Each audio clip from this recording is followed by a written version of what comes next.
Hello everyone. এই ব্লগটা ২৯শে ডিসেম্বরের।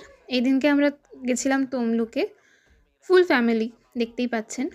এখানে চিল্লার পার্টি আর নিচে বাকিরা বসে আছে। আজকে মেনলি আমরা গেছিলাম বর্গভীমা মায়ের প্রসাদ খেতে। দেখতে পাচ্ছেন আপাতত এখানে আমাদের ব্রেকফাস্ট খাওয়া চলছে।